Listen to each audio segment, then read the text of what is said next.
nobody like this. You ain't seen nobody like this. You hear my sound all over town singing. Whoa. You ain't seen nobody like this. You ain't seen nobody like this. You hear my sound all over town singing. Whoa. I think there's something in the water. If you wanna take a sip, but be careful what you wish for. The faint of heart can't handle it. Everybody wants a piece of someone else's prize, but it ain't free, it don't come cheap. Only the strongest will survive. You ain't seen nobody like this. Good afternoon, evening, good morning, depending on when you're watching or listening to the podcast. This is San Antonio Soccer Roundtable. Joining me, we got a full table. We got Royce. How are you? Calling me first. Nice. I'm all right. I'm here. You're right next to me on the upper row. Well, there you go. Robert, how are you? And all the fans behind you?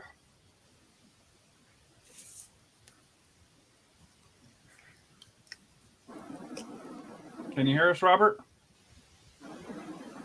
We'll go to Rafa. How are you, Rafa? Pretty good. How are you? Doing well. How is everybody dealing with the heat?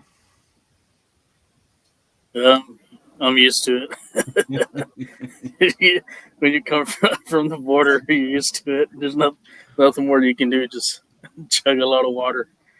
I am not from the border. I'm from the Midwest, and I'm dying little every day, and I can't seem to stay hydrated. So this is bad. And also the daily reminders that our electric grid is bordering on collapse. Those are really fun as well. So we're having a great time. Robert, how are you?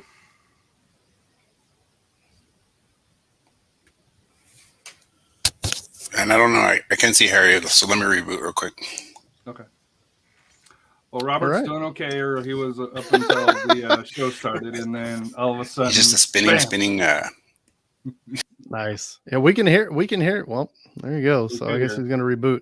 That's a little peek behind the curtain. That's the second time that we've had him on so far in this recording, and we're 0 for 2. So we'll unlike San Antonio FC, we're not doing too good with Robert right now. So let's try that again, and let's talk about speaking of 0-2 or 2-0, this past game against Charleston Battery. Harry, take it away.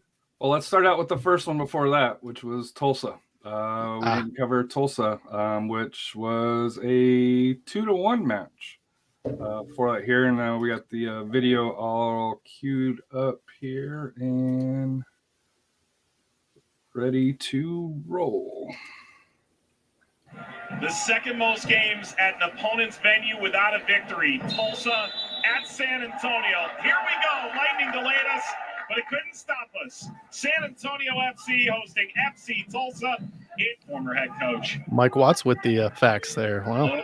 Yeah, on ESPN2. The one day it does rain. That is true. I know. Come back ESPN2. We need more rain for sure. Angling header snapped in, and Tulsa has opened the scoring on the road. It's Williams again. Yeah, there was a definite push there in front that didn't get called. Yeah, pretty obvious two-handed shove, but hey, sometimes they don't call them, and you got to be stronger than that sometimes. McFarland, from the former Bold, kills us again. That was his first match with them, I believe, as well. Or second. Was that that was their new coach's first game as well, right? I think it was his second, because it may have been second or third, because he played one before and they just got ran out of the building. Gotcha. From San Antonio apart, and then here's the service. put this thing on an absolute. But Also, good as a header. reminder, this game was what, an hour and a half delayed. Yes. So late game, pretty much a West Coast game. But still moves the youngsters into the team sheets. What a and into play the by 23, Abu always there in to the keep that training alive. sessions as well. Maloney asking What a shot. questions of Hormel. Maloney's had a couple really good looks Keep and a an eye couple on really good shots what this it looks like season. moving They just forward, haven't because he will gone make in. sure, no matter who comes except into this for club, there's going to be a vetting process like no the other. goal in the Open Cup. All launched across, header by Loney. And that's what you He's love to only see. just come into the game. That's what you love to see. A new signing. Yes, he was here last season, but a new signing that's immediately paying dividends right there. He's lit the And fuse for San spoiler Antonio alert, FC. They're not on his only level goal for terms. SAFC this season. So, but Don't that was the blink. first. Passes, lasting passing accuracy. Maloney pulling off the Rodrigo sub in, score right away. Moving from back to front. That was a beautiful header there. Yeah, because that was Dylan that got subbed on at the half, and then Bologna came in right before this here. Just to angle that, diving back, just shows his talent. And this is something I want to talk about later when we start talking about who we think is going to have the biggest impact in the second half of the season. Sam. Remember this play by Sam Adinnery. And Marcina get a little lightheaded there out of the excitement. Find a way to get combination coming through the middle. And then, to me, what struck me out, because I watched this game at home, was just how quick the San Antonio FC can just flip that switch. Because the first half was fairly slow, uneventful. Well, the first half, Tulsa stayed in their own half, Right. and this is what I don't understand. This is what I didn't understand about what Tulsa did, and obviously SAFC took advantage. But oh man, that miss Just missed. But it amazed me. Tulsa just stayed in their own half. They kind of did what Charleston did, but they're a little more organized than what Charleston was. They stayed in their own half. They frustrated SAFC, and then they had that one chance, that one cross, and they scored off of it, which a team similar to San Antonio, this is the same thing we saw San Antonio do to Colorado Springs. It's a perfect game plan. Sit back, defend, take your chance when you get it. Hey, and then defend till the end and defend that lead. What I didn't get was in the second half, Tulsa came out a little bit, and they were kind of having a little bit of a higher line, and they got bitten for it. I don't understand what they were doing there in the second half, but I'll take it. I'll take the 3 points. And congrats on Tulsa for being the only Eastern Conference team that San Antonio FC has played that has scored on them. We'll see what happens with Atlanta. That may change with Atlanta too, because they, as we've discussed pre-show, they do score goals. They Can't defend anybody, but can't defend very well, but they do score goals. So we'll see what Atlanta does. But we'll go over the stats against the Eastern Conference after the Charleston highlights, because they are astonishing. And the video is via YouTube, via USL Championship page, ESPN2, ESPN Plus. That was an ESPN2 game as well, although you can rewatch it now on ESPN Plus. Stats for the match. Surprisingly, SAFC was 50-50 on possession in the first half, which is what Royce is kind of talking about. We actually had 55% of the ball. Tulsa had 45%, and that watching the game at home, you could tell San Antonio wasn't comfortable, because that's not their normal playing style. But in the second half, kind of what Royce is talking about here, it switched to 43 to 57% for Tulsa for that here. But San Antonio had 17 shots, 4 on target, 5 corner kicks. Each team had 5 corner kicks, 15 to 12 on fouls. San Antonio only had 1 big chance. Tulsa had 2 and converted and missed 1. Passes also was fairly equal, 336 passes to 345. Once again, that's pretty close to a season high for San Antonio. And the biggest thing that was different is interceptions and clearances. Tulsa actually won those. We had 13 and 11, and Tulsa had 16 and 19, which historically that goes the other way. And I have a feeling that's going to be when we look at the stats from Charleston, just because their decision on how they played it is, just nuts. But we'll get to that here in a second. But Rafa, your thoughts on the Tulsa match? Tight win. It was about a little bit over 5,000 fans there. Goal in the 55th, 57th minute, and then the defense kind of shut them down. Yeah, I think like early on we came on strong. We dominated a little bit about the first 20 minutes, and then something just we just couldn't get it going. And I'm wondering if that had to do more with the hangover of that Colorado win, because we had just won a few days before. So I wonder if that, So I wonder if that was that. Or that it was they started the game an hour and a half late, as we discussed, because of the storm delay. So yeah. So yep. But like I said, we were able to get it going second half and get those 2 quick goals and go on to the next. And that's what we need. And that's what we need to do. We just need to make sure. I think this is like these are the games that we really need to get the 3 points. That we shouldn't be giving up anything before we get to that rough patch that's coming soon. Yeah, to me, when I was looking at these 3 matches here, is if we can get the 9 points, and we've already got 6, and there's 1 more left, and we'll talk about at the end, probably closer to the end of the show, facing against Atlanta United too. To me, being able to pick up those 9 points, and especially where we have games in hand over most teams, could play huge. And when we talk about the second half decisions here, the schedule, while might seem a little bit more challenging, it's very home driven, which I think also benefits San Antonio FC as well here. And Matt, how are you? Nice to see your comments here. And who's the new guy that's not Rafa? That was Robert. No, talk about Rafa, just with the glasses and the hat and the shaved beard. Yeah, unfortunately, Robert had technical difficulties, i.e., his internet's out. So, good times. So, moving on to the Charleston match. The Charleston Olympic diving team. Yep. Well, I just thought they kept everybody back and didn't really want to play well, but that's a whole separate discussion. Well, that's what they did, but toward the end, whenever they realized they were going to lose, they decided, I'm just gonna fall over. Well, it wasn't even at the end; it was the 31st minute when Kamiri got his yellow card for something. Putting his hand on the dude's shoulder and the dude fainting. Flop. Yeah, that was embarrassing. And it was even more embarrassing as a ref fell for it. So good times. Well, USL refs had a rough weekend. We'll just leave it at that this past weekend here. So. The hell you say?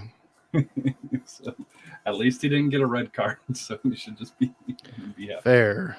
But far with the start: Tainer, Kamiri, Garcia, Maloney, PC, Abu, Gomez, Sam Adeniran, Patino, and Dylan. So the 3 forwards up top.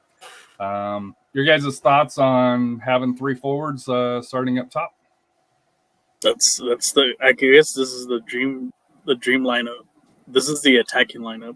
We're going in for the kill lineup, because when you play a 3-5-2, okay, it's a more defensive. You want to, because you're probably going to get someone that's strong offensively. I think they realized that Charleston, they're probably watching on video or none of what we saw in person. They were not good defensively. So let's challenge them. Let's put our 3 big horses out there and let's see if they can contain him and so forth. So that was the lineup that I saw. See, I don't know if I agree with that, and I think it's just a system thing. What I think that Marcina has implemented, and this is a very interesting thing, and this has kind of been an evolving thing. Now, what we had at the beginning was we had a pure 3-5-2 in the beginning, and the 2 up front were very defined as Collier and Dylan. Mm-hmm. In the middle, you had Maloney, PC, and Abu. On the wings, you would have Gigi Traore and Shane and Gomez, and then you'd have your typical back 3, and then you'd have the goaltender. You'd have Farr back there. That was a typical thing that you saw. We're still seeing that, but it's just evolved a little bit. And it's because of injury and it's because of departure. So on the left, what you have, so instead of Traore being out there, you have PC and Maloney kind of switching off on the left side. You still have Abu in the middle. You have PC or Maloney, whoever's in the middle will help out Abu. On the right side, you have Gomez going up a lot, so you have a little bit of support out there. But the big thing that has evolved, instead of having Maloney as that 10, as that attacking mid, you have Adeniran. Before Adeniran, it was Loera. Loera got injured, and we'll go into that in a little bit. But because you don't have Loera to be available, you have Adeniran in there. Adeniran's basically the 10, and in this lineup, Dylan and Patino are the two forwards. So you still kind of have that five player midfield with the 3 in the back and the 2 forward. It's just the personnel has changed a little bit due to injury and availability, but it's still very effective. Adeniran stays back a lot, but at the same time, when he gets a chance to dribble at somebody, buddy, he will dribble at somebody and he will tear them apart, and he will give some through balls, as we saw in the Charleston match, that are unmatched because people think he's going to dribble, which he will dribble at you. So the attackers will come at him more aggressively, which opens up channels for Shannon Gomez to go run into and basically be one-on-one with the keeper. And that's exactly how Patino's first goal in the 29th minute happened, is that exact play. So they came after a dinner. And anyway, continue. Sorry. Let's get into that. So since we're already talking about the highlights here. Yourself in the shoes of So what you're going to see in these highlights, I don't know how much you're going to see in it, but pay attention to where Adeniran is. He's more in the midfield than anything. He doesn't start as a forward. He starts more as a 10. Great opportunity for Patino as he got a Just missed. right foot on the end Yeah. of That was a great play. And did Patino have enough time to bring it down and shoot? Maybe. But at the same time, nice return ball, Gomez. And there you go. You can see Adeniran being more in the midfield. He gets all 3 of those battery players attack him and completely lose track of Shannon Gomez there. Shannon has all day to get that cross in. The goalkeeper decides he's going to deflect it out to not give a free cross. And Patino, the raton with the cheese, with the queso, is there to clean things up. And I was sitting right there. You guys are sitting right behind that goal too. You saw how much time Patino had. He took his sweet time picking that top shelf. And he had so much time. What's funny is because I was at home because Oh, fair. I was dealing with COVID. I thought he missed it, but because he shot it so high, I was like, oh, he skied it, and then he gave the goal. But from to me, I'm like, why is he shooting so high? Because he almost roofs it, but it goes well under hits the back of the thing there. But I thought he missed it. Which I'm not trying to make fun of Maloney, but he picked a spot to kick it right at Maloney's head because he knew Maloney would block the ball into the goal, and that's what he did. He kicked it over Maloney's head into the goal. And I guess we should talk about this now with Loera. The meaning behind this, and from what was reported in the interviews post-match, is that I guess Loera had a pretty severe injury during the Colorado Springs match that necessitated him getting surgery. So he was at the point of for the year. We'll see. Probably you would imagine so, but maybe it'd be bad for the playoffs. Well, exactly. So we'll see. You don't want to rule anything out, but we'll see. We don't know what the injury was at all, but I guess we'll figure that out. At the same rate, just a couple things. Number one, at least at the point of this match, Loera was still in the hospital recovering. And number two, obviously, all of us at the podcast, at the SA Soccer Roundtable, our thoughts are with you, and get back on the field soon, Speedy man. recovery. Speedy recovery, and good luck with your rehab and everything.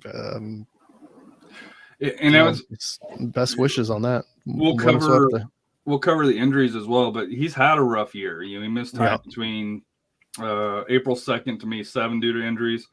came back, was out May 14th through May 28th for that here. And then, obviously after the Colorado Springs match, June 28th, and will be out, an undetermined amount of time. So unfortunately, his impact was when he was on the pitch was noticeable.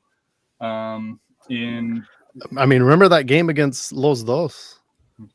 Just how he was just a menace on the field with that one-touch goal he had between Liam Doyle and whoever their other center back is, and he was a menace in that match. And we saw the potential, and he just couldn't stay healthy, man. But for sure, man, get back on the field soon. And hopefully he's signed longer than just a 1 year to where we have him for multiple years for that here. But let's continue here. I'm sure we're going to replay that. Great goal, starting with patience and combination play on the right flank, and then a dangerous cross. And I loved how they had it planned and the confidence to give the ball boy the great space. Lovely 1-2 on the right flank. And Gomez all alone because the three decided to go after a dinner. And like I said, Patino was like, I'm just going to kick it out Maloney.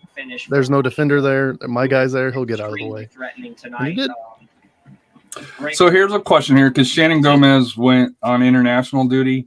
He had that awesome assist. Do you think that kind of helped build his confidence? Because I don't know if you saw he's had the potential, in Patino. Him and Patino hadn't played much together, obviously, but it seems like since he's returned, he's playing at a different level compared to what he did prior to the international duty. It's obvious that his whole confidence and his whole demeanor on the field has completely changed. He's a different player, and that's why international duty is not a bad thing. I know a lot of coaches, they claim it's a burden, Pep Guardiola. But it's not, man. It's another way for the players to kind of get a mental break from club ball. They go see their countrymen, their friends. And a lot of guys, when they go on international duty, they remember why they play the game. They find their love for the game all over again. And it seems like Shannon got that. He is playing like he's hot as nothing right now. Looks great. And for those that are following the NPSL playoffs here, San Antonio Corinthians unfortunately just gave up a goal to FC Brownsville in the 13th minute. So they're down 1-0 in their NPSL conference playoffs at this point here. They need to win to be able to go to the championship match for that here, which if they can win that, then they would qualify for the Open Cup next year, which most likely would face San Antonio FC. You would assume being a local team, but for those that are keeping up with that. With the club this season, his first being the game winner in Monterey Bay a few weeks ago, and he picks up the rebound after Farrow had parried it away. Yeah, Robert Goins played lights out with Trinidad and Tobago. 7th goal in 17 matches in SAFC. Just a poor tenure. Poor clearance by the goalkeeper there. Service into the box after Dylan lays it off. There is purpose to everything that they do, including this run from Dylan. Sent across and tipped just wide. It was that should have been a goal. Getting on the end of this. Coutinho could have had a hat trick, with the 36 minutes. If you watch that in slow-mo, there's so much spin on that ball that the spin literally took it away from being a goal. That's the only reason it didn't go in is the spin on that ball. From where it goes off of Patino's foot, it's going in the post by at least 2 feet, but the spin on the ball takes it wide. What a chance there by a dinner. It has to be punched away by Farrow. Yeah. Forced to do double duty there as an outside back, so they're posing a tactical problem. To the back post, Tanner across, heading off the crossbar. Unlucky again. Yeah, Kamiri just had this look like, did I really just miss that? Yeah, there's a look. Did I really just miss that? Final 30 minutes, SAFC has not conceded a goal all season. Settle down, drops here, Dylan. And then here is the result from the first half of this season. That Justin Dillon is a completely different player from the first 2 seasons. He has the confidence and the patience to wait, find Baloney, kick it right to his head, and that goal goes in. I think in 2020, Dillon tries to shoot this on net and just kicks it against a player. But Justin Dillon, one of my picks. Spoiler alert for later in the show. One of my picks for MVP of the first half for sure. Here since he has come on for the final 15 minutes of this match. Well, there'll be one final corner. No, there will not. Matt's last game. Matt's last game. Yep. Fear the beard. And by the way, kudos to SAFC for the ceremonies, and also and we'll get to the other departure during that night. But kudos to SAFC and Spurs Sports Entertainment for the ceremonies in that match. They were spot on. They didn't last too long, and they're awesome. They're really heartfelt, and it was cool. It was cool seeing Josh Ford, which I guess Harry, you missed that one. Yeah, I missed. Unfortunately, yeah. Yeah, they interviewed every goalkeeper that had played with Matt, and they showed them on the jumbotron. So they had Josh Ford, they had Jonathan Viscosi, Diego. No, they didn't have Diego. I didn't think about that. Ooh. They didn't have. Did they have Diego? You have I don't think they had Diego. I'm surprised they didn't have Rafa Castillo.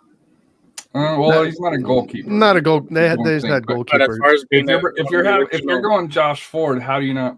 I think I don't want to bring this in. I know. Yeah, let's not talk about that. I think it was availability. Diego's pretty busy. We'll just leave it at that. Diego's pretty busy with his job. He's got a new coach now that he's under. Yeah, exactly. I think the biggest snub though was they didn't have Christian Bonilla interview on it. I'm joking, for obvious reasons. He's too busy with his real estate in Miami. That's working out or whatever he's doing. Yeah. Yeah. So I ended up with COVID, and so I missed the Tulsa match and the Charleston match. Which the Charleston match, I had bought AJ a Matt Shelton jersey, which he was going to wear. And Matt Shelton had signed it, and I was hoping to take a picture of him so that way we can get it framed and put in there. And then it was Matt's last game, and I was just like, are you kidding me? Cardoni or Shelton? No, Shelton. Because AJ's a huge fan of Matt Shelton because he has a YouTube channel. So he follows him and watches all of his videos. And I was confused, and I needed the explainer, and I did that. I actually know exactly what was going on. It was more for the audience that probably didn't know what was going on. So you're welcome. We had purchased it early, and thankfully, Matt Shelton had signed it. He signed it both the front and the back. Oh, nice. Which was outstanding, and thank you to the Charleston Battery shopping team and the fan store for getting that done for AJ.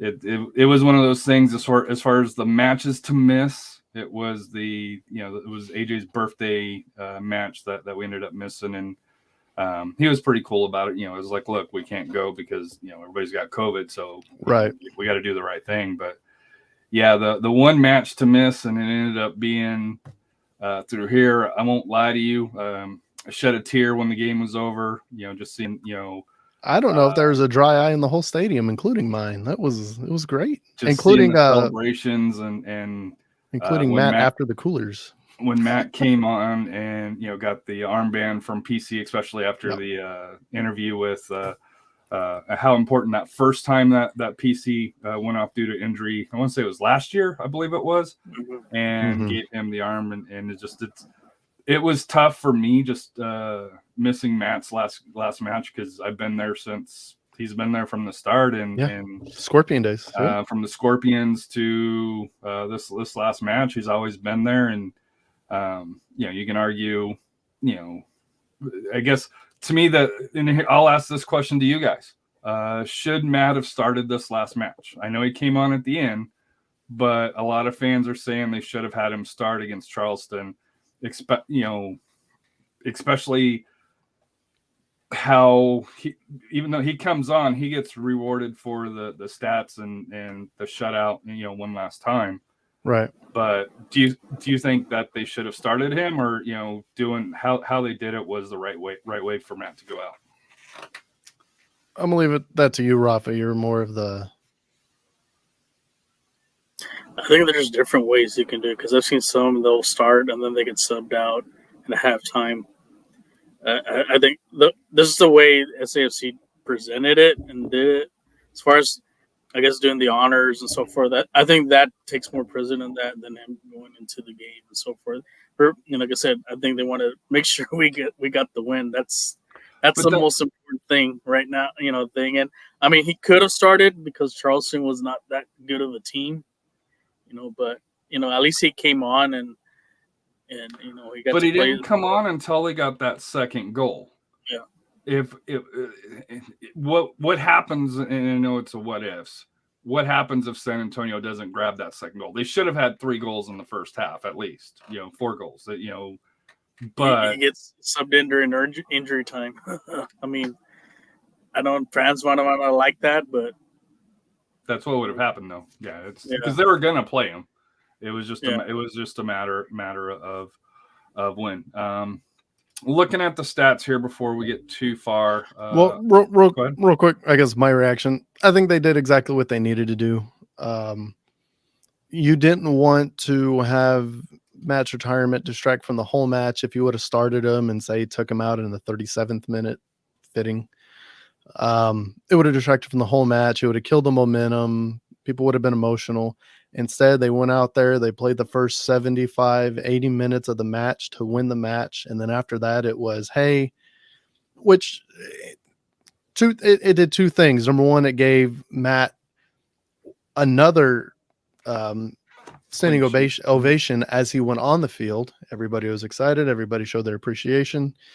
And the second thing, it made sure that you got the 3 points. It didn't completely distract. I think they did it professionally. I think they did it how they needed to. There was a pre-match ceremony. There was a post-match ceremony. And in between, they took care of business. I thought it was exactly what they needed to do. I thought it was perfect. Yeah, it just, to me, that was one of the, Robert agrees with you, SAFC played it well. That was one of the things on social media was should Matt have started or not. And disagree. Respectfully disagree. I think I don't mind it. I don't mind it. And I know for me, the only thing that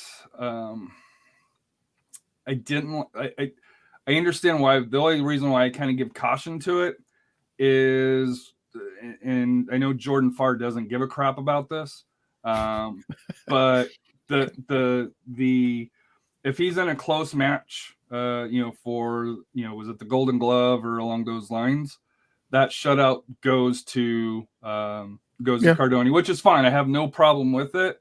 That was the only thing that for me, I was all like, for Jordan, and I know he doesn't care, from the personality of Jordan Farr, but to me that was one thing that selfishly, as a SAFC fan wanting Jordan and everybody to win all sweep all the awards, if that one match kept him from doing that. But then we can talk about the first 3 matches with Bonilla. And how he got 3 shutouts instead of Farr having it there. So this is kind of an ifs and buts or candy and nuts kind of conversation. Yeah, hey, you remember in 2017 when Diego should have probably had the stats for greatest season of a USL goalkeeper ever, except Matt Cardoni started the first 4 games. So yeah. And the Corinthians scored to tie it 1-1 in the NPSL playoffs. And in the 24th minute here, so the Corinthians came back, are making coming back, so that's a good thing. Stat wise here, once again possession 51-49, San Antonio FC with the lead, 12 shots, 4 on target. For it here, 4 big chances, 2 missed, 1 hit the woodwork, 10 shots inside. They actually led the passes 307 to 302, which I think is the first time they've led all year. 15 tackles, 18 interceptions, 13 clearances. Charleston played the role of San Antonio FC with 28 clearances this match for it here, just because they set back.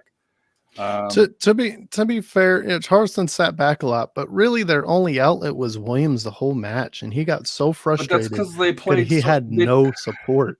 It was bad they set too far back for that. And even the announcers in the match, I forget who it was. Oh, it was the the Trinity coach. Yeah.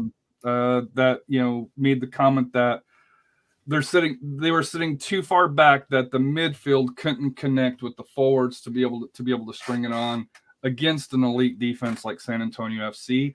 And to me, they even made the comment that it seemed like that the game plan from Charleston was to just kind of set back, absorb, and then maybe at the very end try to grab a late goal to walk out with a tie or 3 points. But to me, if I was a Battery fan, and I understand there's the difference in talent, don't get me wrong, was it Casey Connors, the coach of Charleston Battery? Correct.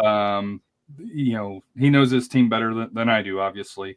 But to me, I would, and I'll ask you this, Rafa, here. If you've got a team that's not as talented, we'll say, is it better to kind of, set back like Charleston did, or is it better to, just, throw the kitchen sink at it and give it a shot, maybe get lucky, or, because let's be honest, San Antonio FC didn't finish well. If you look at it here, they missed golden opportunities, even sitting back. Well, they had trouble with that press, trying to even beat the press. And when they did beat it, they just gave horrendous passes to the outside. The ball go behind them or out of bounds and so forth. They were just out of sync. And I think with a team like that, you have to, he needs to really kind of settle down, go back to basics on a lot of that stuff just to get some type of consistency in. And then if you saw the whole game, Charleston was not consistent as far as doing anything. They just couldn't get it going. And if he did have a game plan, it just fell out the window. And even the goalkeeping, like if you watch a lot of the kicks, a lot of the goal kicks, they were just going out of bounds. He was just not placing them right to at least give them a shot to at least maybe advance the ball forward to the attacking. Yeah, their goalkeeper was constantly kicking it out of bounds, to where the entire stadium was olaying him every time he kicked a goal kick. I'll say two things. If I'm Connor Casey, there's two very simple steps that you can follow that will immediately improve the team play. And it's two simple things. And it's just look at what Tulsa did, because Tulsa almost pulled off exactly the game plan that they would need to win. And that is have Williams be a lot more forward and play as a striker, because he has the size and the physicality to be a striker. And number two, cross the ball. Don't just try to find a direct pass to your striker, who he was playing in the midfield basically. So they really had nobody up high. Taintor, Garcia, and Kamiri were all up by the midfield circle the entire match, and because there was nobody at the midfield point. If you have Williams just stay at the halfway point and make some runs, you open up so much space, and you open up space that they can at least give an outlet to get rid of the ball. Instead, Williams kept going back to try to get the ball and try to play forward. He'd get pressed off the ball, and possession over. That was their big problem. Not our problem, because we played that perfectly. Just Charleston looked bad. And it probably should have been like 4 or 5-0, to be honest with you, if Patino puts those chances away. But if some butts, candy nuts, it's 2-0 win. Yeah. Now for San Antonio, it was a great and now win, especially under the circumstances of the night. Now we'll go to the crazy stat of the night. And obviously we'll see what happens on Saturday night, and we'll preview that one coming up here in a little bit. But the crazy part, crazy stat. So San Antonio FC has played 4 Eastern Conference teams. Am I correct in that? We have played Charleston. We have played Tulsa. We have played Detroit City, and Miami. And who else? And Miami. So we've played 4 Eastern Conference teams so far this season. Mm-hmm. In those 4 matches, we have given up 5 shots on goal. And Tulsa is the only team that has scored a goal against us from the Eastern Conference. Good Lord. And USL has been pumping this whole time. And statistically, it shows that's correct. Tampa Bay has the best defense in the league. Buddy, if you're playing those teams and you get to play them twice, you better be the best defense in the league, statistics wise. Are they? Maybe. But if you're playing those teams and you're giving up more than one goal, you're not the best defense in the league, my guy. And the best defense in the league for the first half, which we'll go right into who we think we'll go right into the midfield or the midseason report. I think it's SAFC and Mitch Tainer and Fabian Garcia and Manley. Hopefully we get Carter Manley back soon. And Jasser Kamari, mentality monsters, not just mentality monsters, actual literal defensive monsters. Yeah. Unbelievable first half of the season for those four. So before we get into the second half, let's kind of look where we're at in the East. Louisville at 18 matches is at 39 points. Memphis at 18 matches at 38 points. The Rowdies at 19 matches at 36. Pittsburgh's kind of recovered from their slump, winning 3 in a row at 33. Detroit City respectable at 33, but they're starting to slow down with the thin roster. Kaler's Birmingham Legion, 29 points, and the final slot in the East, Miami, Tulsa, Indianapolis, kind of on that fringe, 7, 8, 9. But the bottom of the East is just, it's Hartford, Atlanta United 2, who we play this week, but you can't disrespect Atlanta United 2 because they do have some talent offensively. Loudoun, who beat Phoenix, but let's say who beat Phoenix. But everybody's beating Phoenix right now, so let's it's not such a great accomplishment. Charleston, who we just played, and the Red Bulls, who leaked more goals than the Iraqi Navy. There you go. Just they gave up 6 to Louisville City, and I know a guy got a hat trick and was named the Player of the Week, and I'm like, but it's against the Red Bulls, does it count? But I didn't go. Yeah, I just let it go for that here. Out west, San Antonio in first place at 17 matches at 40. Switchbacks at 18 points at 36, although they've lost 4 out of the last 5, so they're starting to slow down quite a bit. They did not look good against El Paso either. They looked defeated going into that match. Well, whenever they gave up the goal, they looked defeated immediately.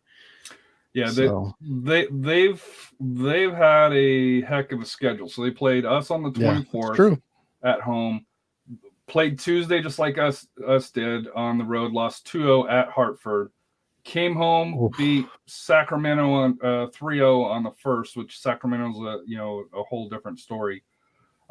Came back on Monday, July 4th, lost 2-3 against the Loyal, and it was a pretty entertaining game. Switchbacks had all the opportunities to win it and gave it up late, and then traveled on Saturday and lost to El Paso. So since they played us, they played 5 matches, where we've played 3 matches if you include that one there. So they've had a heck of a schedule, but 12 wins, 6 losses, 36 points. The Loyal, I know Allen and the Loyal Nation, the red card was horrible. You still gave up 5 goals to LA. Real quick, just to finish up on Colorado Springs while I'm thinking about it. They also Mahoney got a red card in the El Paso match, so he'll be suspended for the next match. For what? I still don't know, but he got a red card. I don't know. Yeah, I don't know. That El Paso Colorado Springs match finished 10-10, and both red cards. I think the Lucho one was the ref looking to even things up because he kind of made. What did Mahoney say? Who knows? And they don't have. There's no post-match debrief from the refs, which would be nice, but yeah, it's Loyal could be affected also too with the rumors about Donovan going to the Quakes. And we're gonna get to that later. That the MLS is now looking at the USL for coaching talent. So there you go. Well, they're looking at Landon Donovan. The USL for coaching talent. He is a different category. I'll just leave it at that. El Paso is in 4th, although I think it's kind of fool's gold because they played 21 matches. Yes, so I think they're on a 10-game unbeaten streak, although there's quite a few draws on there, and we play them next week, the 23rd in El Paso. So that'll be an interesting match. Los Dos, LA Galaxy, 30 points. They they played 20. New Mexico United got 4 points out of the back-to-back matches with RGV. They set 6 at 30. Sacramento, who beat San Antonio 1-0 in Sacramento's in 7th, the last playoff spot at 29 points at 17 matches. Followed by Las Vegas, Oakland, RGV, 25, 25, and 24 points. And we have to go way down for Phoenix and the defending champs, Orange County, and the Fighting Sam Gleedles, who is unfortunately out with the lower leg injury at 16 points. They're also the Fighting Kai Greens and now the Fighting Hunter Gorskys. Yes, he recently signed. Yes, and Jason Johnson. That's right. They got JJ. I'm honestly surprised Detroit City didn't go out and get JJ, but I guess their budget's a little short on that one. Unlike the East, the West is out. I think outside of the top 3, because I do think Colorado Springs, when they get some more time and get some more space between the schedule, they'll rebound, although they're starting to pick up some injuries, and they do have somewhat of a thin roster. San Diego, I think, is a deep team, but we've already kind of hinted at the mentality of the team. They are coached by Landon Donovan, not by Deuce, so mentality is a little bit of weakness with them. And El Paso's the tricky team, I think, because they played 4 more matches than us. I think they could slide down if New Mexico, Sacramento, or some of these other teams get hot, that have 17, 18 games on there. So your thoughts on kind of the standings of where San Antonio is, or, if anybody out east that you want to kind of address? You could definitely see Oakland Roots once again sneaking up and stealing a spot late in the season. You could definitely see that happening. I could honestly possibly see Monterey Bay just going on a hot streak and getting back in the playoffs. So we'll see. Phoenix might be a tricky situation if they can get their crap together. Phoenix is I want to play them in the playoffs. Be a classic situation of them getting a new coach, them getting hot, and then making the playoffs out of nowhere. Yeah. In Orange County, they swear they have the talent. I just don't think they're consistent enough. In Orange County, Phoenix, in Monterey Bay, they've dug a pretty deep hole. Because you're talking about you've got to perform well, but you've also got to have the teams above you do it. And I know, like Phoenix, as an example, has already lost the tiebreakers to LA Galaxy. Phoenix lost the tiebreakers to New Mexico United because they lost 7-0 because of the COVID and academy players. So it no longer goes by total wins. If you're tied with somebody, it goes to that head-to-head matchup, and that's why for San Antonio FC, playing against Colorado Springs, getting that win in Colorado Springs is important. Getting, if they can go to San Diego and get a point, going through to El Paso and at least getting a tie, because if they lose 2-0 to let's say El Paso, they lose the tiebreaker because they only won 1-0 here. So goal difference is going to play a part, on the head-to-heads coming up for the second half along those lines here. So. We just need to beat El Paso next week so we can claim that Copa Tejas. That would be nice is to beat that. Yeah. So, and I know San Antonio FC has a pretty comfortable lead. Excuse me. A pretty comfortable lead in the Copa Shield as well for that here. But yes, technically San Antonio FC, I think with a draw pretty much can clinch the clinch the Copa Tejas, but definitely with a win, they win it free and clear. I do know that the trophy is going to be going over to there. However, from what I've heard here is if San Antonio does win, the next match, I think it would be against RGV, will be where there'll be more of a celebration in front of the home fans to celebrate that at that point. So for that here, so that's the standings for that here. Let me get back to my banners here. So departures on the first half. So this is after the games have kicked off here. Christian Bonilla retired March 31st. Mane left mutual agreement April 19th, which that was kind of a surprise. Never played, unfortunately, for San Antonio FC. And 2 or 3 recent ones here. Didi Torre left June 30th. He got hurt in Colorado.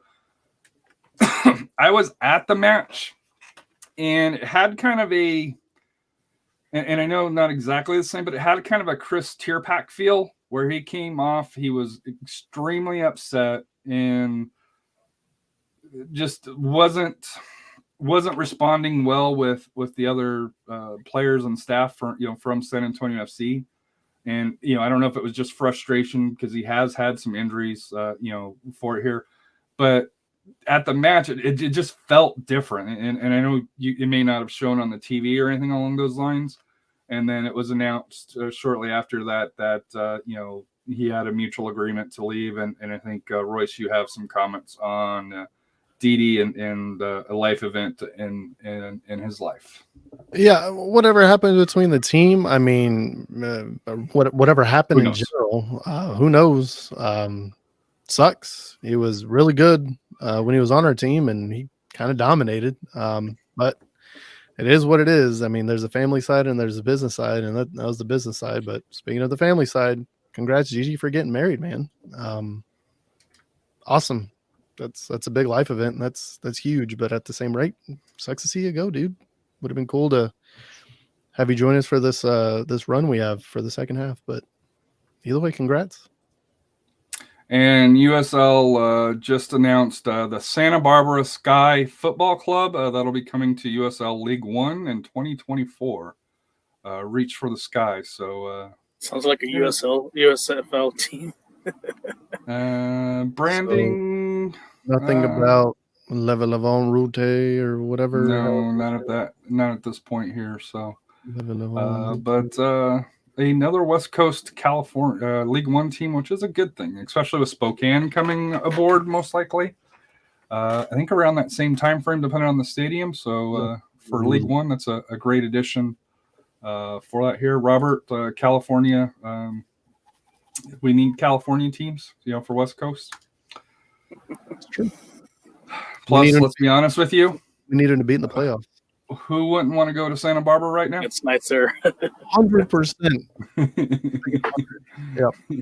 I would love to go to San Diego, and SAFC has a contest for 2 people to be able to win. I think pretty much all expense paid to the Loyal match coming up here. They'll even pick you up from your house and take you to the airport. So, oh, really? Yeah, that's why you have to put your in the contest. So, and then 2 other.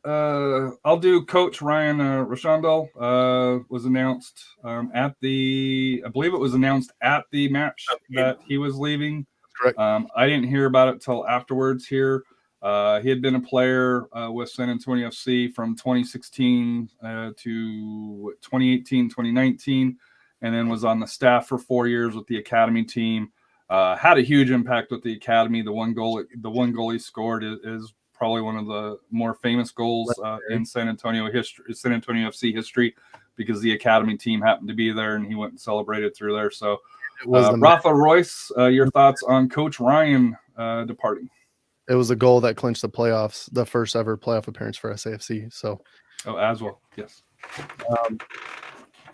Once again, sad to see you go, Ryan, but this is a life event. He's moving to Florida to be close to family. He has a kid now, possibly more kids. He's getting his family established. And being a father myself, it is very important to have that support system. You can't Yes. just be just you and your wife and raising kids in this day and age. Childcare is expensive, and if you can be near your in-laws and have free childcare for as long as you can, take advantage. And especially if you're going to move from 107, 108, 107 high temperatures in San Antonio to beautiful Florida, where it's like in the 90s and there's beaches. Duh. And let's be honest with you, for him and his lifestyle of being a coach, and especially an academy coach where he's traveling around, for his wife to be able to have that support is the most important thing to for that here. Yep. And it allows him to progress in his career. And it wouldn't shock me if, depending on where he moves to Florida, if he ends up on Darren Powell's Inter Miami 2 staff. I was just going to say that there's a definite possibility there. And Darren Powell's been killing it with was it Fort Lauderdale FC? Is that what they're calling themselves? No, they changed it to Inter Miami 2 because they went to MLS Next Pro. That's good Lord. Yes. We won't talk about that though. Let's not move on. Moving on. And then obviously the Matt Cardone, I know we've kind of already touched it, was announced June 29th. Played the July 2nd match, going to SMU Law School for the hair, not St. Mary's, but SMU. That was initially reported. The big news on that is it sounds like he may have to shave. As I heard rumors or reports of that, which what are they would be interesting. Yeah, no, I think it's just going to be I think he's starting his professional life and he wants to look professional, which you get it. Yes. But at the same, and also we know of somebody that decided to kind of grow a big beard and to kind of have that look, that went to law school, and he's called the DWI dude. And don't do that, Matt. You're much more respectable than that. So. But at the same time, I wonder if he's going to be an agent. It could be. I mean, he could be. Definitely could be. That's the route he's going to do, be a player agent. Kind of like Cody Lorindry. Yeah. You never know what he's going to do. I don't. Life ahead of him, so. Especially with the expansions with the USL teams, I think he's good. But do you need a law degree for that though? For some aspects, yeah. It yeah, it helps for sure. I know for San Antonio soccer, he's probably top 5 all time going through the entire history of local stars, if not top 2 or 3. I know Rafa's up there, and then the Thunder, I think, had a pretty significant player as well. I'm drawing a blank on it. Was it George Best? I thought it was Bobby Moore. Was it Bobby Moore? Yeah, I believe so. We were doing research, but yeah. Anyway, neither here nor there. Obviously, Bobby Moore. Yes, Bobby Moore. San Antonio legend, and I mean that Bobby Moore is kind of a mercenary. He played for what? But we had very limited history. Come on, and tell us the Scorpions. Fair, but like I said, I think the top 2 legends in San Antonio soccer are Matt Cardone and Rafa Castillo, easily. Whichever one you want to put 1 and 2 on that. Yeah. So when are they going to make the Matt Cardone bobblehead? And they're going to have to. Yeah, that would be awesome. I mean, that'd be a very easy thing to get some popularity out of this. But to be honest with you, one of the things that they've called out for, and I want to call out for it on here, and obviously we'll see, definitely want to have part of the covered area and the hallway and the concession stands and the main stand, or maybe even upstairs in the suites hallway. They need to start like a wall of fame and have like a bronze bust or like a plaque or something showing the legends of the team, and definitely need to get started on that. Or let me ask you this: do you think they should retire his jersey? Maybe. Which jersey? I think they should probably retire number 16, and that's 37. Well, he wasn't 37 the whole time, but they should definitely retire number 16. Tell you that much. Score update 2-2, 50th minute between Corinthians and FC Brownsville. FC Brownsville just equaled it. So entertaining game so far down in Brownsville. So let's try to get this together real quick. Let's try to finish up and get this going. We're already at an hour. Yes. So I got to pick up AJ at around 9, so I got about a half hour here. Rivals. Get to my banners here. Rivals has been Phoenix because they've had our number this. Well, that's through there, but a Rivals. Josser Kamiri. Rivals. Rivals. I thought you said Rivals. I was like, no. Rivals. Signings first half. People may forget this, but Josser Kamiri came on after the start of the season on March 22nd. April 13th, Nicky Hernandez came on loan from FC Dallas. Nacho Ignacio Bologna came on May 18th, the day after Jordi Delim. Sam Adurian on June 9th, loan from the Sounders, I believe. And then June 22nd, Saud Abdul Salam makes his return to San Antonio from the Scorpion days where he played, I think it was 5 matches for that here. And then, played 150 some in MLS. And I don't think he's played as of yet. But he came in.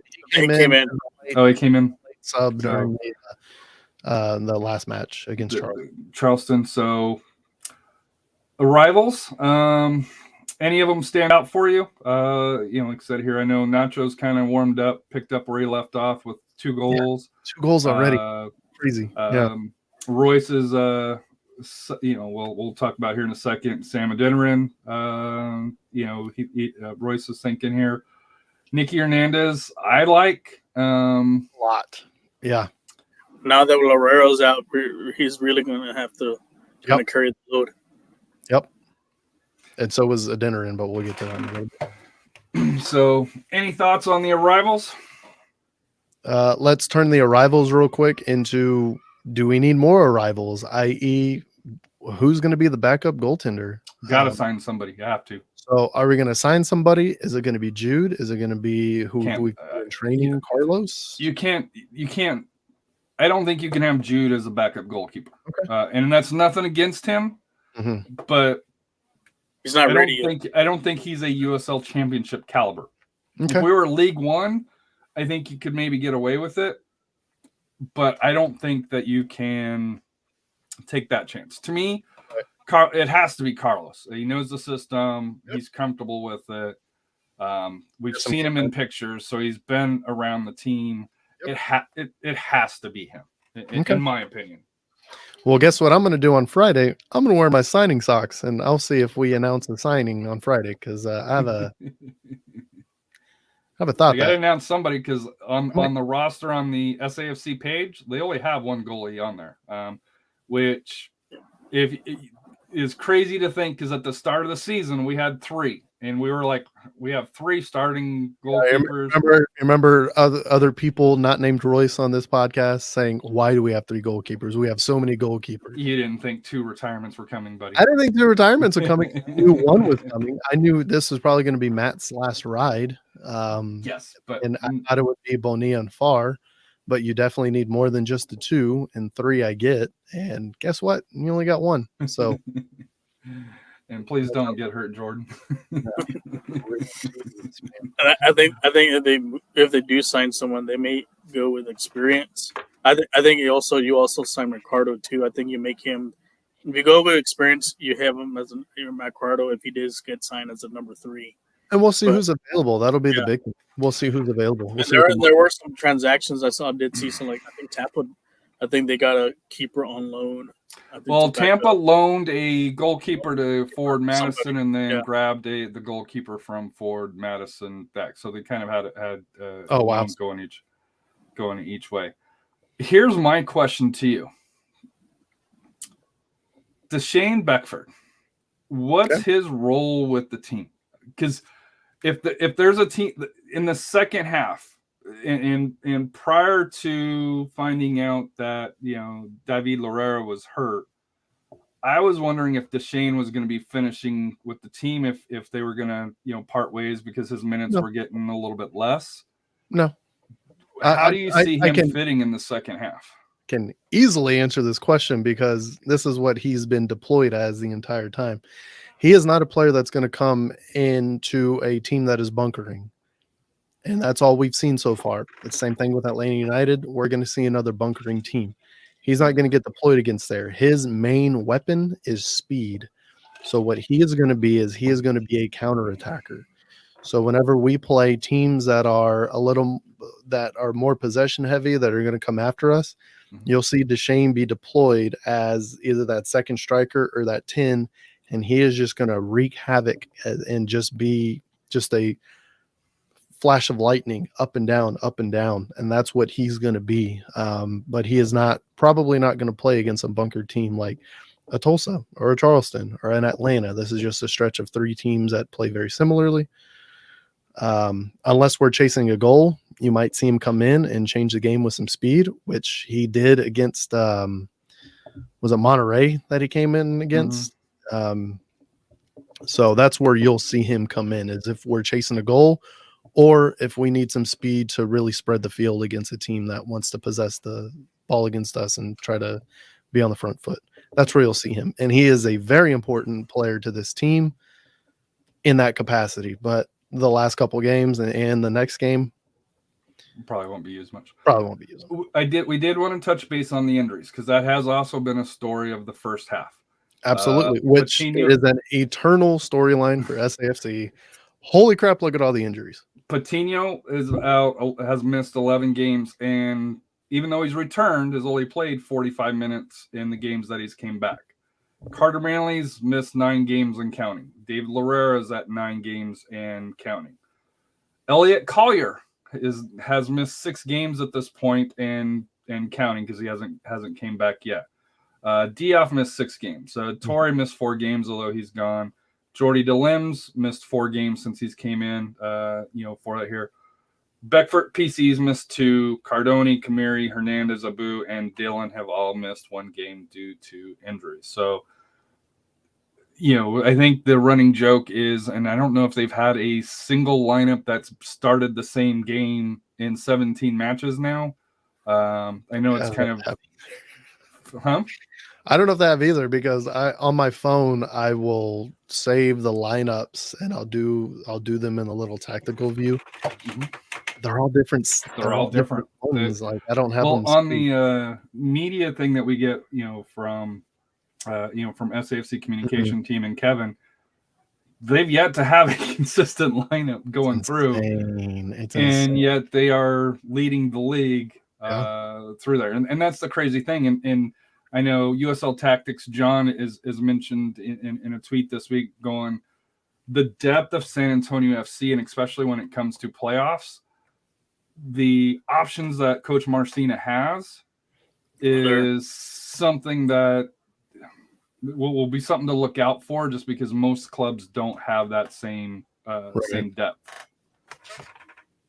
And to be honest with you, with this team's luck with injuries, that's very necessary. So it is what it is. The headlines I have for the first half: dominant defense is my number one. Or you know what? We'll go from the bottom up. How about that? We'll do that. So number 6 is going to be PC, Abu, Maloney. Midfield domination, and you can include Nicky Hernandez onto that. They've been great together, and they have swapped. It's really been Abu and either PC or Maloney helping them out, and PC will go out wide, Maloney will go up and help with the attack. This midfield has been incredible, and this midfield is why the defense is so successful, because most of the attacks from opponents die in the midfield.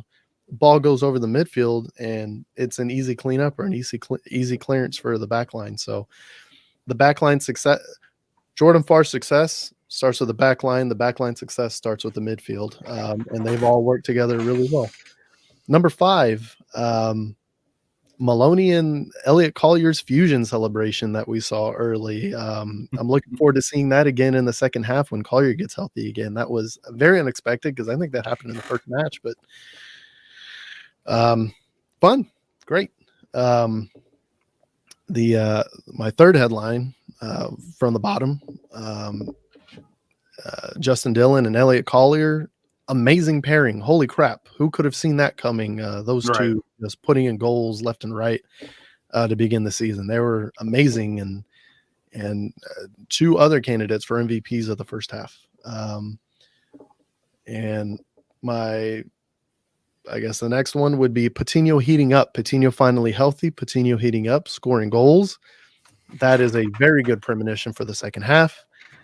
Right above that and kind of equal to that, Bailone immediately coming into the team, obviously feeling comfortable. And for those on Instagram, you've probably seen it, but Bailone, Patino, and PC, they all vacation together and Down in during Cancun. this couple weeks off. And then my number one headline for the first half of the season, dominant defense, Taintor, Manley, Garcia, and Kamiri, mentality monsters. And like I said, actual monsters. They will eat your soul, and they're amazing. And they've been second to none this first half. Robert says Patino will be the breakout player of the second half. Okay. Do y'all have any headlines, or do you want to go into breakout play? My headline is Road Warriors. Yeah. They played 10 matches on the road, won 8, lost 2. And one of them was in Phoenix, and where was the other one? They've only lost 2 matches the entire season, so right? So they've only lost 1 match on the road, and that was Phoenix, and they've lost 1 at home, and that was they've lost 3. They lost at Sacramento. Sacramento 1-0 and right, Phoenix 1-0. That 3-0. crappy game that I wanted to forget about because that was just lost one game at home. Their home loss was to Phoenix because we didn't have any forwards. But they lost to Phoenix. They lost to they had a. To me, that's my story though. Is what was it? I think even mid last year, we were like, this team can't win on the road. And then it turned around last year, where the second half of the season, they went on a roll just like this here. Mm-hmm. And this goes into that mentality monsters of, it doesn't matter if it's at home. It doesn't matter if it's on the road. San Antonio, and this goes to your number one, has that defense to be able to do it. Yep. And they also have the confidence, generally speaking, to be able to get that one goal. Because when they've scored, they haven't lost. Yep. The only games that they've lost is when they haven't been able to hit the back of the net. Yep. And even Phoenix fans at this point, I'm talking about, even though they beat San Antonio, if you really watch that game, San Antonio had the opportunities to take control of that match. They should have been leading 3-0 before Phoenix scored 1 goal. They didn't capitalize on their chances. That's what you have to do. I think one thing is it's like a mirror image of what happened last year. We had a bunch of injuries and then we turned it up. I think the turning point like last year was when Nathan got hot after those 2 scrimmages, and he really turned it up. And who's going to take that role going into the second half? Is it going to be Sam or is it going to be Patino to really kind of solidify the goal scoring? I think we can improve a lot better there. Defense is why I think we're a lot better now than we were last year. I think because of chemistry, you can see the chemistry, even though we added Ford last year, but you can see the chemistry there. And then getting Manley back would be, it's just going to solidify the depth there. But I think our midfield is another thing. Having Maloney, PC, and Abu, those 3, they know how to communicate. And then just adding Nikki and Shannon Gomez or whoever, it just feeds off of that. And I think we're a complete team now, even though we have a bunch of injuries, than we were last year. But I think we haven't peaked yet. But I think once we get more healthier players, we're gonna get better. And I think that's what a lot of the other teams are starting to see. Like, oh shoot, do we really want to play the SAFC healthy? And remember last season, whenever people were kind of panicking, I will once again say that one person, me, did not panic last season. Last season, because a lot of people were complaining about this team. They look lost sometimes. They don't have a collective idea. And I kept preaching, let them get some playing time on the field together, the way they get used to each other and they know where each other are going to be. And that becomes second nature to play their tactical system with each other. they still haven't really been able to do that this season, and they're already this successful. Watch out. Holy crap. That's to me, the second half is, we talk about they've already played 10 matches. They play Atlanta United. They go on the road for a quick 2-game away at El Paso, at Las Vegas. And then, so that sets up, you play Galaxy at the end of July, August 6th. They play the Loyal at San Diego. Then they go on a stretch where they have, out of 9 matches, 7 of them are at home. And San Antonio plays great at home, and they always have. The crowd, the heat, and I know they're moving the games back to 8 o'clock here to kind of avoid that. The away matches, when you look at them here, El Paso's tricky, just because it's El Paso baseball field.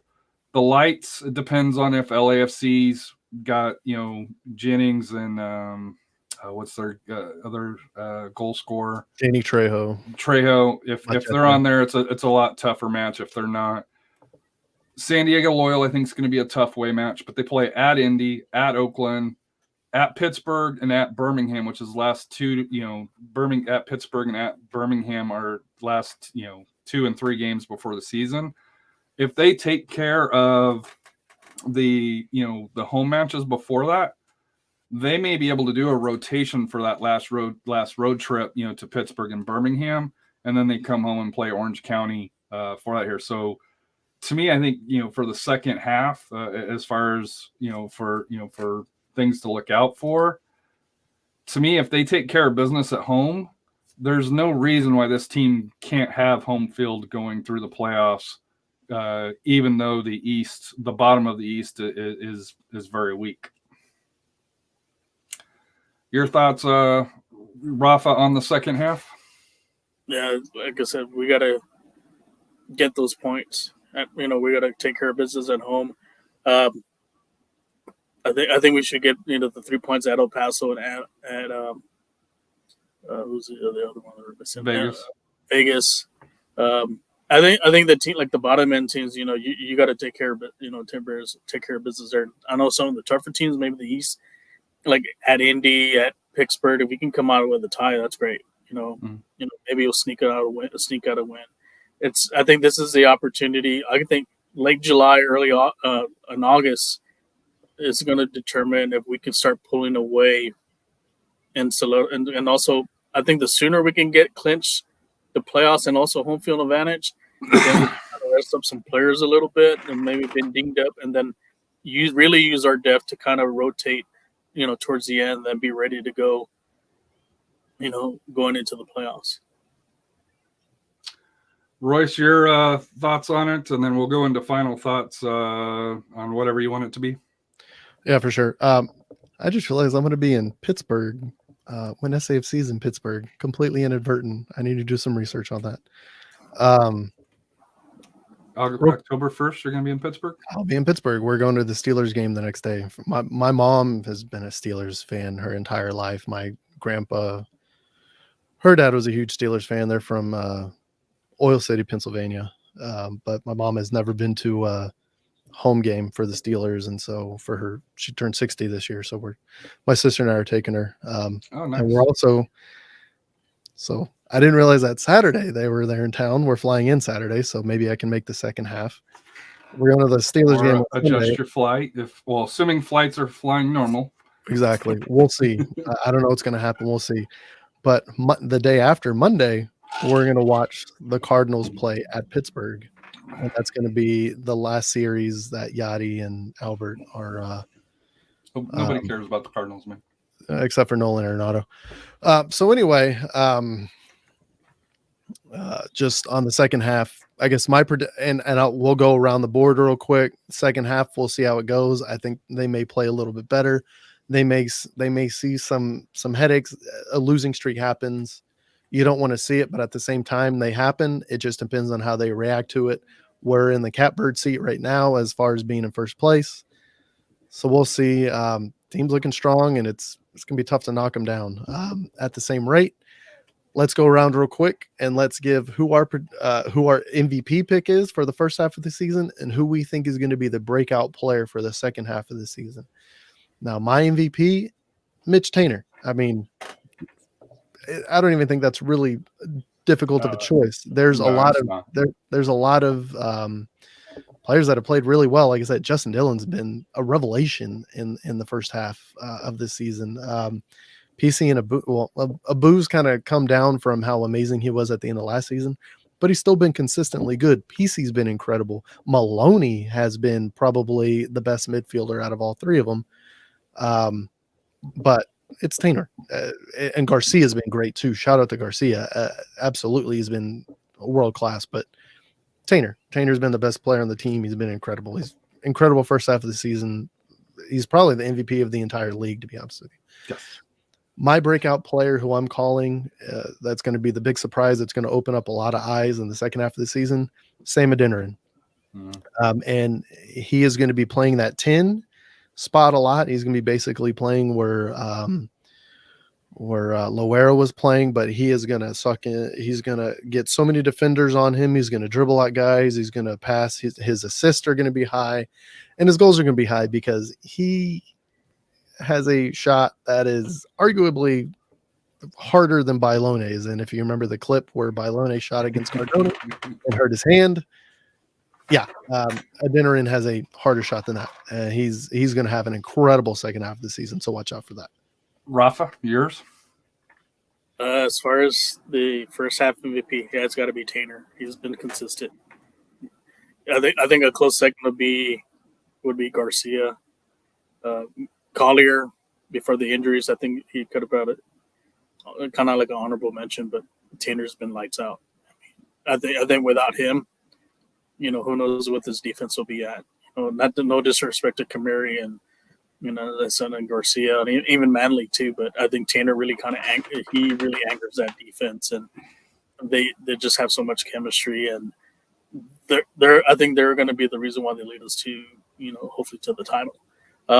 Breakout, I gotta agree with Royce with Sam. Sam, if you just watch him, he knows how to create plays, and I think he's going to be a very menacing player come the second half, and he's gonna like other teams as far as trying to game plan us. You pick your poison. You want to try to shut him down.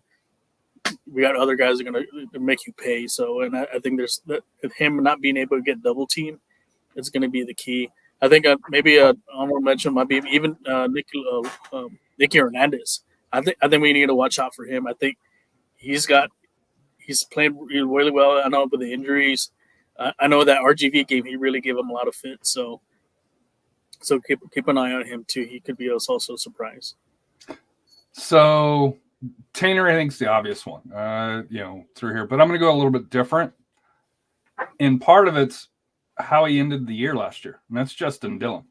I know Royce will say, hey, he was always a supporter of Justin Dillon along those lines here. But I think for most fans, when he was re-signed, there was like, okay, because, and I know Royce has talked about this previously where he's grown so much from year one to year two. To me, 5 goals, 4 assists, like I said here, I know Tainer's also got 4 goals and an assist, but I think the heart and the effort and just the energy that Dillon's brought, especially going from year one to the second year, is on par with Mitchell. I think Mitchell's, a good shout, and like I said here, to me, you could flip a coin. My breakout, Patino. When he's healthy, when he's on, you put him with Sam, you put him, with, Dillon, Elliot Collier, Shannon on the side. Shannon. We saw it in this last match. Exactly. He was this close from having a hat trick, and you got to know he's pushing one last shot to get back into MLS. Yep. And he needs he had the injury last year. He's got off to a slow start here, if he wants to get one more paycheck, he's got to have that big second half, and that's who I think, because Sam's already on the MLS. But I do think that Patino is the one, because he's 25. So if he wants to make that push to go above USL, to me he's got to have that good second year. And I think for him, as you guys have talked about, just the weapons around him and his skill is maybe outside of Sam, I think it's a step above Dylan's, is a step above Collier's, and along those lines. To me, he has that nose, kind of like Frank the Tank, Frank Torre, where he just has that nose to be in that right spot to be able to poach those goals, which can add up. But it's assuming that he can stay healthy, which has been his biggest bugaboo. But to me, that's my player to look out for in the second half. Yeah, that's solid. And that's tough to argue. Like I said, and talk about effort. I mean, Justin Dillon in this last match, he won a corner and went hard into the boards right in front of us. Yes. It was so violent that he sprayed water and dirt on my family, basically. Not complaining. I mean, the effort was there, and it is what it is. But I kind of leaned over, and the TV kind of makes it look a lot closer than it was. But I kind of leaned over to like, JD, all right, man? And he just got up and just had this look on his face like nothing happened. Fine. The one thing is about him, he's really carried the team this year. He has. He's been incredible. And that's what I mean. That's what I mean. The first two seasons, and especially at the end of last season, he just kind of, it was tough. It was tough to watch, and it happens. But this season has been his redemption season, and he is redeeming himself minute by minute. And he's been incredible this first half. He really has. Mm-hmm. And to me, like I said here, Mitchell Tanner, like I said here, I think he, and I know Devin Kerr and Mike Watts have talked about how as a defender, he's in the discussion for MVP. That's the type of year that he's had. And normally it's, the Berries, the goal scorers are right. The ones here, but he is the anchor of the defense. He is the leader of the defense. There is no question. I think he's the only person on the team that's played all minutes at this point for that here. So to me, Mitchell Tanner, like I said here, he's a fan favorite. Like I said here, I love his pictures when he comes home from a winning road trip with the dogs. And if you go on the road, he's one of the first people that will go and say hello and for that here, so to me, like I said here, he is what San Antonio and Alan Marcino wants in a player. Final thoughts, guys. Robert mentioned Tanner MVP. Our team is defense. He reps what we're all about, and that's nothing to say Jordan Farr as well, because Jordan Farr has also kept us in some matches as well. Final thoughts, Rafa? Just my thoughts. Like I said, hopefully we have a big crowd Saturday against Atlanta to give them a loss before they move to MLS next year, and just also everybody be out there, just be careful. I know COVID's kind of creeping back, and just make sure you're vaccinated, wear your masks, just have your hand sanitizer, just be safe, and that way you can attend all the games there. Especially on Saturday. So, we need bigger crowds to come out there to cheer on our team in the second half of the season. Royce, your final thoughts? I'm going to not bring the room down or anything. Obviously, a lot of things are going on right now that aren't the best, but stay hydrated, stay cool. If you need to go to a cooling station, City has plenty of cooling stations. It's dumb hot. At the same rate, trying to keep it about the team. I'm excited for the second half and to see what this team does. Have the potential to just dominate this thing to the end, and we'll see. And it's been, like I've said in tweets, it's been a pleasure. It's been an honor to cheer this team on. Like, it's incredible that this is the team that I support and how successful they are, and it's just been fun. This whole season has been fun. And I'm looking forward to the second half. I can't believe it's only halfway over because we get a whole other half of this fun, of this success. So let's keep it going. Let's get another 17. What do we need? 21 wins, 22 wins to win it all. Let's do it. Let's go. I'm excited. Let's go. So my final thought, I got two final thoughts. One, support lower league soccer, whether it's Corinthians FC, SA, San Antonio Corinthians, San Antonio Athenians, if they are the team that makes to the playoffs out of the UWS. For that here, and we'll probably address the UWS issue on a different show, but it just wasn't appropriate to do it at this point because there is still some misinformation out there. Yeah, the story's not complete yet. The story's still developing, so we got to wait to report on it until we don't want to give incomplete information and assume things. We want to wait until everything comes out and give a proper breakdown of what happened. So we will address that, and like I said here, we'll review the Athenian season when it is over. They are in there. I know WPSL, none of the San Antonio teams made the playoffs, so the Blossoms finished fourth in their conference. But to me, and like I said here, I don't care who you vote for. I have a preference, but I won't tell you who to vote for. But we're at a crossroads in this country here. So if you're not registered to vote, especially if you're a young person to vote, especially if you're a woman, vote for that here. Rights are disappearing. I'll just leave it at that. I'll adjust that. If you are a person who is capable of getting pregnant, not just women, it's yes, that is true. That is true. I don't want to be Mr. Holly. Right, that's fair. Exactly. Have the physical capability of being pregnant.